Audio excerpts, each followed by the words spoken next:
কিয়ামতের ময়দানে 5টা প্রশ্ন করা হবে। এই 5টা প্রশ্নের উত্তর না দিয়ে কোনো বনি আদম পাই নাড়াতে পারবে না, পা নাড়াতে পারবে না। এর মধ্যে প্রথম প্রশ্ন, আন হায়াতিহি ফিমা আফনা, তার জীবনটা সে কোন কাজে লাগিয়েছে। ও আন শাবাবিহি ফিমা আবলা, জীবনের মধ্যে যে যৌবন ছিল ওই সময় কি করছে। তো সে কি ইসলামের বিরুদ্ধে তার কাজ করেছে? হারাম কাজগুলোতে সময় ব্যয় করেছে? হারাম ব্যবসা করেছে? হারামের সাথে সম্পৃক্ত ছিল? ইসলাম বিরোধী গোষ্ঠীর সাথে সম্পৃক্ত ছিল? আপনাকে জিজ্ঞেস করা হবে যে এই যৌবনের সময়টা আপনি কি কাজে লাগিয়েছেন, নাকি ইসলামের পক্ষে ছিল, যা করেছে ইসলামের পক্ষে কাজে লেগেছে।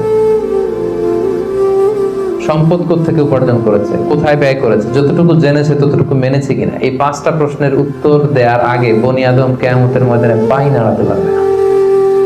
এই জন্য দ্বিতীয় শ্রেণী হচ্ছে ওয়াশাবুন নাশাআ ফি ইবাদাতিল্লাহ।